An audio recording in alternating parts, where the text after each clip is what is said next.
غیر قانونی افغان باشندوں کی اپنے وطن واپسی کا سلسلہ روزانہ کی بنیادوں پر جاری ہے۔ 10 نومبر یعنی گزشتہ روز 3605 غیر قانونی افغان باشندوں کی واپسی عمل میں آئی، جن میں 1175 مرد، 848 خواتین اور 1582 بچے شامل تھے۔ افغانستان روانگی کے لیے 312 گاڑیوں میں 577 خاندانوں کی اپنے وطن واپسی عمل میں لائی گئی۔ حکام کے مطابق اب تک ٹوٹل 2,14,398 غیر قانونی طور پر رہنے والے افغان باشندے اپنے وطن واپس جا چکے ہیں۔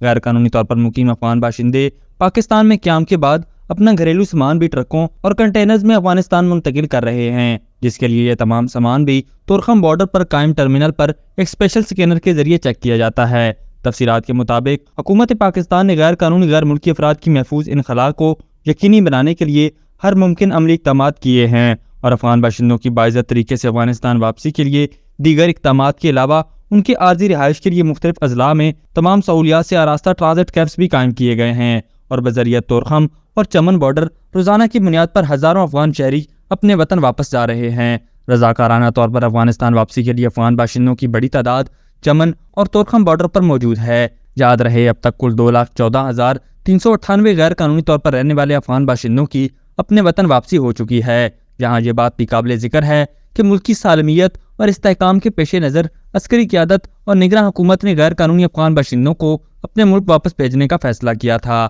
اور اس حوالے سے حکام نے عوام سے انتباہ کیا ہے کہ غیر قانونی طور پر مقیم غیر ملکیوں کی نشاندہی کرنے میں حکومت پاکستان سے تعاون کریں۔ انتباہ میں انہوں نے کہا کہ عوام الناس کو مطلع کیا جاتا ہے کہ اپنے گرد و نواح میں موجود کسی بھی غیر قانونی شخص کی متعلقہ ہیلپ لائن پر شکایت درج کروائیں۔ غیر قانونی مقیم افراد کے حوالے سے درپیش مسائل اور رہنمائی کے لیے ہیلپ لائن 1700 پر فی الفور رابطہ کریں۔ حکام کے مطابق کنٹرول روم میں تعینات عملہ پوری رہنمائی، معلومات اور مشکلات کے حل کے لیے 24 گھنٹے ڈیوٹی پر مامور ہے۔ یاد رہے حکومت پاکستان کی جانب سے پاکستان میں غیر قانونی افراد کو ملک چھوڑنے کے لیے 31 اکتوبر 2023 کی ڈیڈ لائن دی گئی تھی، جس کو گزرے ہوئے آج 11 دن گزر چکے ہیں۔